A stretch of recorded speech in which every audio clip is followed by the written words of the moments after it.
the last one today and the last one of the analog systems. So happily, we have heard a lot about analog neuromorphic hardware. And our neuromorphic hardware, from the basic principles, is very similar. So where we are different, I will explain it and use the rest of my time to talk about more principal matters about plasticity and hybrid systems. And the big question, Turing or non-Turing, that is the question. That means, I will explain it later, how much Turing do we need for neuromorphic computing, which is obviously non-Turing. And I can say already that Steve will like my answer. Where is he?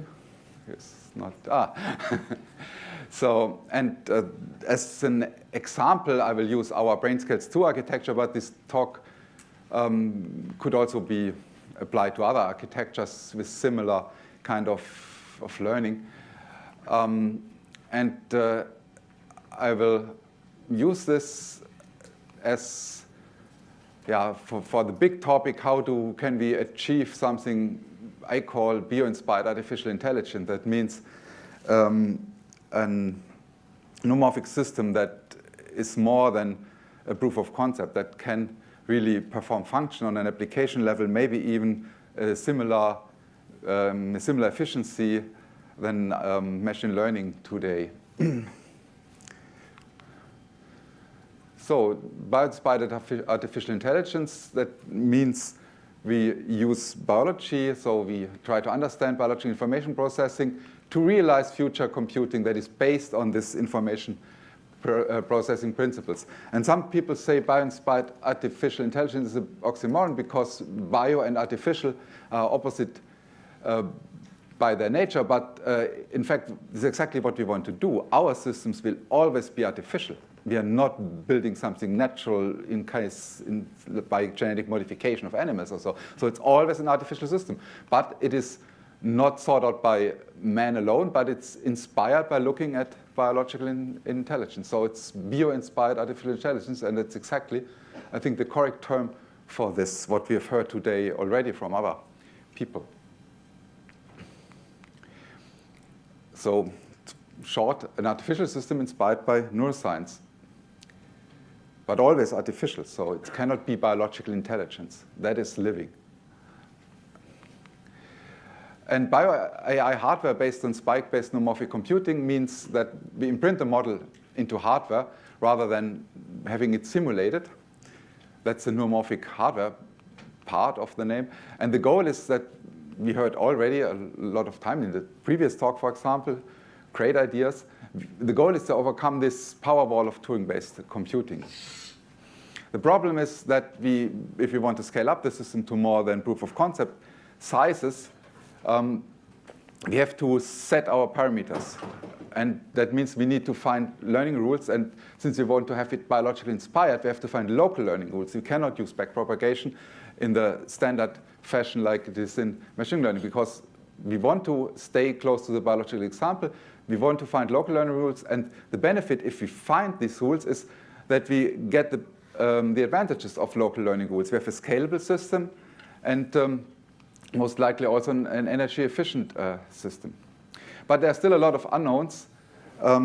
Classical artificial intelligence, which is the only one that at the moment can train systems with that many parameters successfully, heavily relies on numerical precision for training. We have to see if this can be done with low precision local learning rules. And we have heard also about novel devices, but you remember in all talks about novel devices, these are still small systems. We will hear something different maybe later from IBM, but mostly it is, maybe some people will not agree here, but I would say at the moment novel devices are not yet available for this level of biological inspiredness. So CMOS is the best option, and we heard great examples of CMOS-based bio-inspired neuromorphic systems already, from Giacomo, for example. And that is the sad thing, it's very expensive for research groups, and that means I cannot show you the brain-sized systems. I can only show you small things, the things we are available to do with our funding. But in principle, you can do much more if you would have more funding. And one problem is we talked about this in the very beginning, that we have no spike-based algorithms for application-level performance. And in my opinion, this is only a hen and egg problem, because the modelers don't do models that are suited for this kind of systems, because the systems don't exist. And they don't exist because there are no models for them to make them useful. And we try to break this circle, obviously, and that is one topic of my talk. So we have already heard from Giacomo how neuromorphic computing with analog models works. In our case, we call this neuromorphic computing with physical model systems, in contrast to the people who do neuromorphic computing with numerical model systems, like Spinnaker, for example, we heard today. And in the physical model system, we use the equations you use usually to simulate the biological neurons and transfer them to analog circuits. I don't think I have to go into detail, because Giacomo explained all this already better than I'm able to do it. But one thing is different between Giacomo's and our model, because if I try to do a VLSI circuit by the book, and for this kind of thing, and compare the time constants, I see that the VLSI time constants is much faster. So if I want to have the same time constants, I really have to reduce the currents like Giacomo does to the very minimum, so that I have deep subsocial operation and leakage bias more or less only. And that's not what we do. So we keep the circuits in weak inversion to strong inversion at the transition point. So it's not very high currents, but much higher than in Giacomo's case, and use this additional current to create an accelerated neuron model. So this means we have continuous time similar to Giacomo, but with an acceleration factor usually between 1,000 and 100,000, depending on the chips we have built. And we share the disadvantages of this approach. This is now independent of acceleration or not acceleration, that we have no multiplexing for the components that store the model variables. In a numerical model, the memory stores your parameters. So you can put the memories in external DRAM memory, which is cheap and dense. In our case, each neuron has to have its own membrane capacitor, and this needs some space in the chip. And each synapse also needs a physical realization. And here you see just how these chips then, the membrane voltage of this kind of circuits look like for tonic spiking, or here you see some adaptive bursting. This is, in fact, the same adaptive exponential model Giacomo already explained. And then just a short history of what we've done in Heidelberg. We have two systems we use currently. One is the BrainScales 1 system, started in 2010 already, where we scaled up this kind of physical models to wafer scale integration, because we cannot multiplex and we need a lot of silicon area to get larger systems, in this case with 50 million synapses here. And what I will mostly talk today is the BrainScales 2 second generation system, where we introduced crucial features like the hybrid plasticity I will talk about later, which is the software controlled local plasticity. And here the Turing and non-Turing aspect comes into play. And also I've talked about this on last year's NICE, so I will not repeat it this year. We added nonlinear dendrites and structures neurons. So today I will only talk about point neurons, but keep in mind that the BrainScales 2 architecture can as well do structured neurons and nonlinear dendrites. So this is one slide I have taken from Christoph Ostrow, who is already also here. So if you have questions, you can ask him later. Christoph, here. And this is what's done in the Human Brain Project, where we have people like Christoph and Ulrich Rückert, who is his supervisor, who are devising benchmarking for neuromorphic computing. Benchmarking just to see if they can do certain tasks, at what power efficiency and so on. And I just want to repeat what others have said about the advantages of this analog approach, is that you save a lot of energy. And only this line here I want to mention here is we see that for a certain task, and the task is a constraint satisfaction problem with spiking neurons, solving a Sudoku, and that for this task we have approximately 1/1000th of the energy consumption compared to a computer. And here, this is not from simulation, or it's also not guessed, but it's really measured at the power supply. So this includes, in this case, it's at least 10 times more energy than the analog circuits itself consume. It's just a complete chip, all peripheral electronics, an FPGA, and a USB controller, and the link. And even if you add all this together and compare it with a notebook running a numerical simulation, it's 1,000 times better. So if you look at the neuron itself, it might be even a factor of 100,000 energy efficiency. So this is just to support the argument that these physical models have an advantage in energy, and that's the reason why it's worthwhile to pursue this analog neuromorphic computing approach. This is something we will hear tomorrow, just an application that shows that you can, with this physical model, really do precise neuromorphic computing. You can train them to replicate here stochastic distributions in Boltzmann machines, independent, also a lot of them independent, distributed over this wafer. They communicate with each other, and each supplies the background noise for the other ones, and this can be stably done on the system. So we will hear more about these applications tomorrow. So some observations about this so far. One is that non-Turing physical model. This was just an example for a non-Turing physical model that does something useful. Non-Turing physical models can autonomously fast and power efficient replicate learned distributions, for example. And we have for 2 years showed that they also can replicate deep convolutional neural network inference tasks. So in principle, they can do the things usually done by GPUs or numeric systems. So you could say now for the question Turing or non-Turing, yeah, non-Turing rules, that's fine. But that's not true, because Turing-based computing is used heavily in these experiments. We use it for training. We use it for system initialization. We use it for hardware calibration. We use it for runtime control. You cannot just plug this thing in the power supply and switch it on. It will not do anything. You need Turing, a lot of software, that's Turing, to initialize it, to start it, to network here, to input-output data handling, to process the network protocol so that it can talk to a standard computer system, so that you can even see what it is doing. And this is important because if you look at nature, the animal has all its I/O integrated in a smooth, complete system. And here, which is completely non-Turing at all levels.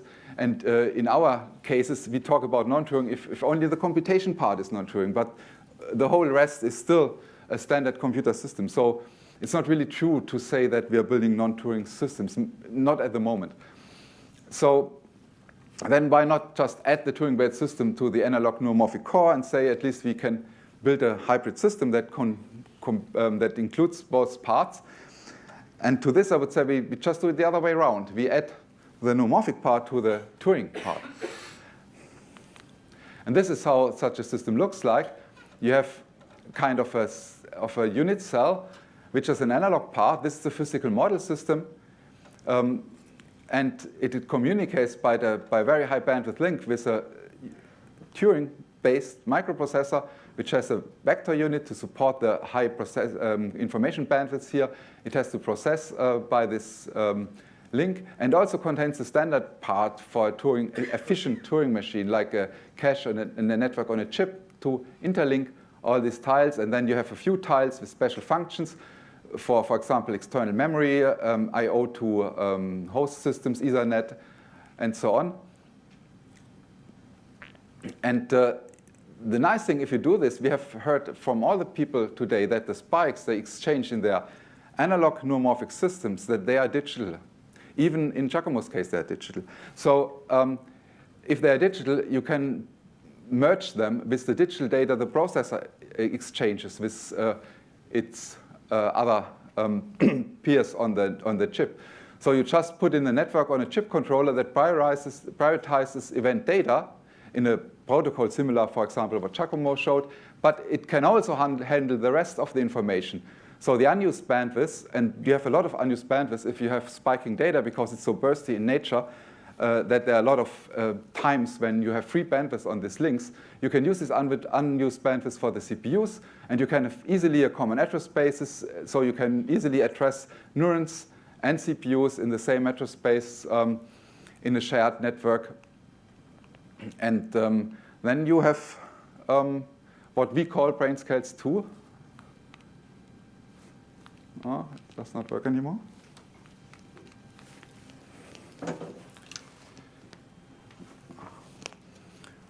Almost time to restart. You should always update your Windows. Wait an hour, that's fine, okay? So, now I have only an hour left. That's good for you. So this is what we call BrainScales 2. And unfortunately, BrainScales 2 does not exist in silicon in this configuration yet. It's work in progress. At the moment, only one of these nodes. This is already something? Because it's not, oh yeah, no, it's work. Only one of these blocks here is implemented. And this is also a very small version of it, because this is a prototype chip which had to be cheap. But it contains already this analog physical model with synapses and neurons, and this processor with the high-speed link. And we call this processor the plasticity processor because its main task is the training. But it can do all the other tasks as well, and I will show examples for this later. And technically, we have an analog domain with synapses, and then we have an ADC that digitizes readout data from the analog part. The analog part measures correlation between pre- and post-synaptic events, and for the spike time-dependent plasticity, and the ADC digitizes this and presents it to the plasticity processing unit. Also, the ADC, since the neurons are down here, and the connection goes through all these areas, so the ADC can also read out the membrane voltage for rules that need membrane voltage information with some constraints, but in principle it can do this. And then you can feed this in software running here in parallel to perform your weight update algorithms. Technically, in each synapse, you have two variables. It has a weight and it has an address. The address is part of the local topology of the network. So you can, by changing the address, you can change the presynaptic neuron and the connection between the presynaptic neuron and the postsynaptic neuron. So you select a different presynaptic neuron to connect to the postsynaptic neuron. And then this ADC sees the measured correlation, and the plasticity processing unit can update it. And this happens in parallel for one row of synapses. And this digital plasticity processing units, by this way, has access to the weights and to the addresses here, these configuration data. So it can change not only the weights, but also the topology. So it can create synapses and remove synapses, and you can implement structural plasticity by this, not only weight changes like the standard spike time-dependent plasticity. And if you then run the network on this chip, then you have, in principle, here this network of neurons interconnected to each other. And while the network is in non-Turing mode, exchanging spikes with each other, it's monitored by a Turing machine here, sitting here, and modified by the Turing machine. So the Turing controls non-Turing in this case. And this algorithm in the Turing machine can use firing rates, voltages, and correlations to change the weight. And here's an example. For example, the weight changes here in continuous time while the network is running. And this is how the full-size prototype should look like. And I have really hoped to bring you a living chip and a demo. But unfortunately, our manufacturer made an error by not checking the database correctly. And so we have no I/O power in this chip and couldn't do anything with it. And now I cannot show you some results from this chip, unfortunately. So we skip it. But with a small prototype, we had also a lot of interesting results in this. I will show you. So first, simple starting point is you have this spike time-dependent plasticity rule. We've also already seen today. And you can use this for for example, stabilizing the firing rates of the network. So here we have different random setups at the beginning. All neurons fire with different rates, different colors or different neurons here, and then very quickly they converge to constant firing rates. And here in the raster plot, you see all these neurons here have a high firing rate at the beginning, and at the end they have the firing rates you want. And this is only the beginning. They can now use the high acceleration factor, and that this runs totally in the chip, completely autonomous with an acceleration factor of 1,000. You can use this now to scan parameter spaces for the learning algorithm. For example, you have here two lambda STDP and lambda DK, two parameters of the learning algorithm, and now you can scan a full range of setups for the quality, for example, how good this learning algorithm behaves at the setting of the parameters. And you see there are big differences here in behavior. And if you want to, for example, have convergent or divergent region, or you have a region where all activity dies, you will never find this if you do only 5 simulations. You will then say, okay, my algorithm does not work. Or maybe you have a very good intuition and find a good spot, but if you want to have such a difficult contour, you will never find this by accident. So I think it's very important that you have the possibility to scan parameter ranges for learning algorithms. And this is what this kind of hybrid plasticity system helps you to do. And another example here is that this Turing machine in the system can also do much more than only plasticity. In this case here, we have a very simple, this is only a tech demo, so it's not a new algorithm, but it just shows what you can do with this kind of system. The network has to learn playing Pong in a very simple manner, that it just has to move here the Schläger? The pedal, sorry, the pedal to the correct position to hit the ball. And it learns this from a totally random setup by a reinforcement learning rule. So it needs a lot of tries to be successful. It needs 10,000 iterations to reach the level of 1. 1 is perfect. This takes only 5 seconds. So we have only 400 microseconds for one complete reinforcement learning trial run with spike time dependent plasticity. And the reinforcement rule, which is more complex than the basic spike time dependent plasticity rule. And you can read this in the paper here. It has appeared today, I think, or yesterday. So it's brand new. And the energy consumption doing this is only 23 microjoule. And this includes the Turing machine. So this is not only, this is really operating software and neuromorphic hardware, analog neuromorphic hardware in synchrony, in parallel. And the processor does all the things. So it does the reinforcement calculation, the reward calculation for the reinforcement rule, and also the movement of the ball and the interpretation of the pedal position and so on. And this is, like Steve said it tomorrow, I mean, there are things you will always need a Turing machine for, and this is this kind of classical software. You need here to emulate the environment of your Pong-playing agent. And if you do this external, you will have problems with scaling and with energy consumption, because the communication usually needs most of the energy in these setups. And here you can do this all in the integrated system.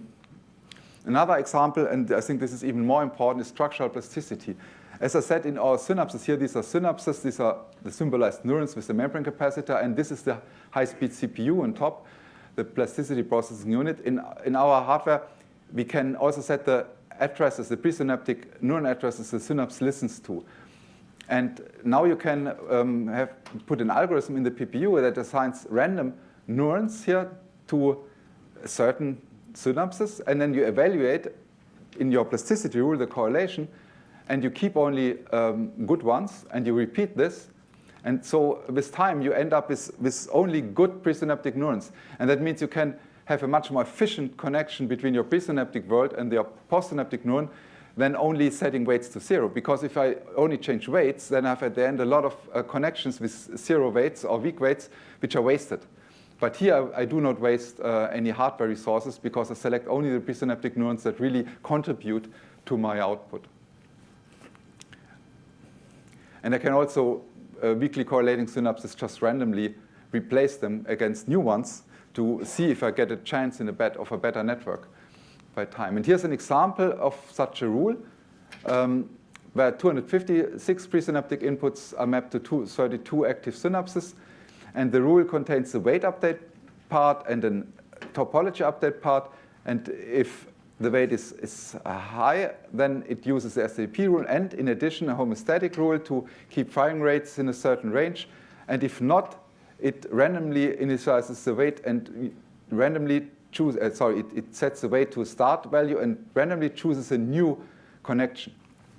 And this kind of heterogeneous rule with several parts, this can not be done in an fully analog, non-Turing chip with any chance of sensible flexibility. But it can be easily done if you couple a Turing machine to the non-Turing physical model. And this is a software running in the PPU here.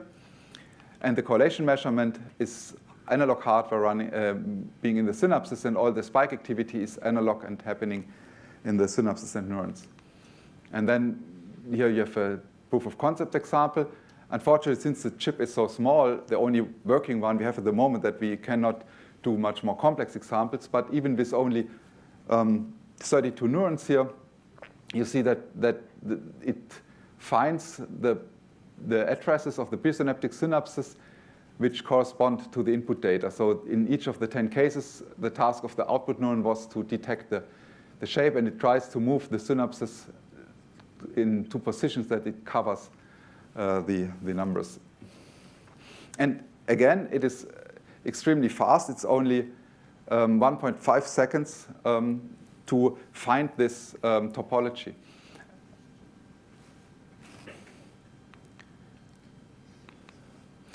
This is the same experiment, more or less, but using the well-known iris data set. And also here, it finds the receptive fields for the synapse, for the individual neurons, so that they optimally cover the input data space of this data set. So this is an example of working structural plasticity autonomously in a chip without any external interfacing. And this is only possible because it combines Turing and non-Turing processing principles. And here's a more advanced example.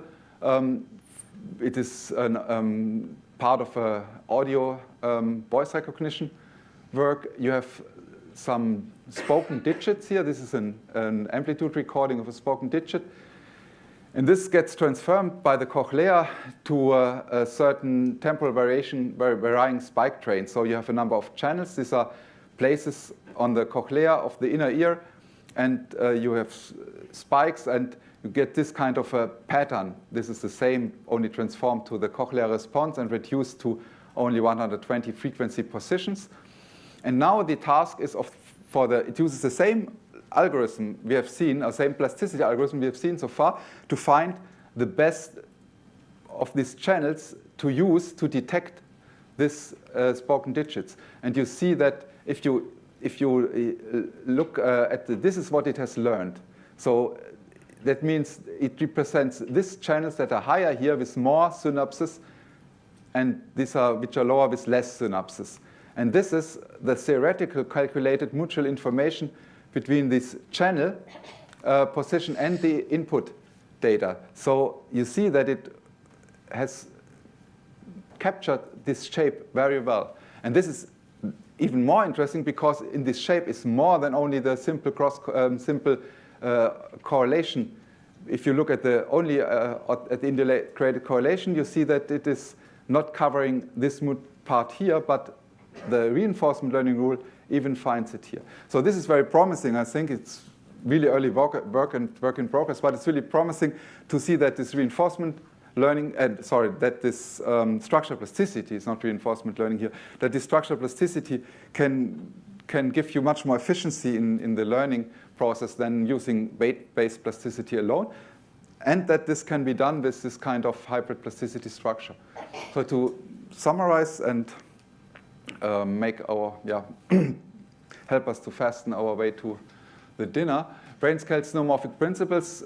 We have a physical model for fast, energy-efficient neural network emulation of structured neurons, nonlinear effects of dendrites, time-continuous emulation, for different ion channels, and correlation measurement. And we use a closely coupled IMD unit, also a microprocessor, for training, initialization, configuration, debugging, and calibration in a single chip, close together, and a system-wide shared network for action potentials, memory access, and message passing. And this concludes my talk. And the answer is Turing and non-Turing.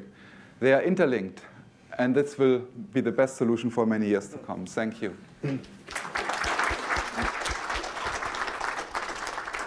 Thank you, Johannes. I think we have time maybe for one question while the speakers from today gather in the little ring or make our preparations for the discussion. Okay, so one question here. Thanks. I guess I have to question the Turing and non-Turing marriage thing. So if you go back to the slide 7, where you set the basis for this concept that we need the Turing part, all these components that you now put in the Turing, calibration, training, system initialization, runtime control, if you think of biological systems from which we want to get inspired, all this happens in non-Turing part somehow, right? Runtime control, calibration, somehow can be done with neurons. So it might be an interesting exercise to think about that. Yeah, how to put it into that but part. Unfortunately, in biology, most of this stuff happens in non-brain parts. That means as a in parts that are not, you cannot summarize with neurons and synapses. They happen, for example, in growth processes, developmental processes, in rest of your body. In I/O, for example, needs more than the brain, needs parts of your body. All these things you cannot emulate training. For example, the complex parts of training, a lot of them are coupled to gene expression in the neuron.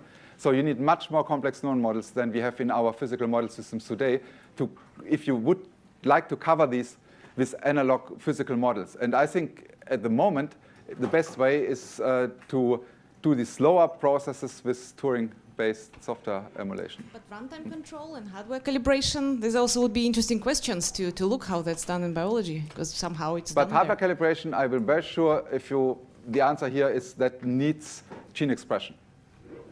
Hardware calibration includes growth processes, changes in protein expression, changes in membrane conformation. There's a lot of research how this is done in biology, and all this needs much more complex neuron than we have today. And also runtime control is something which needs a fully functioning brain in biology, a grown-up brain which has developed.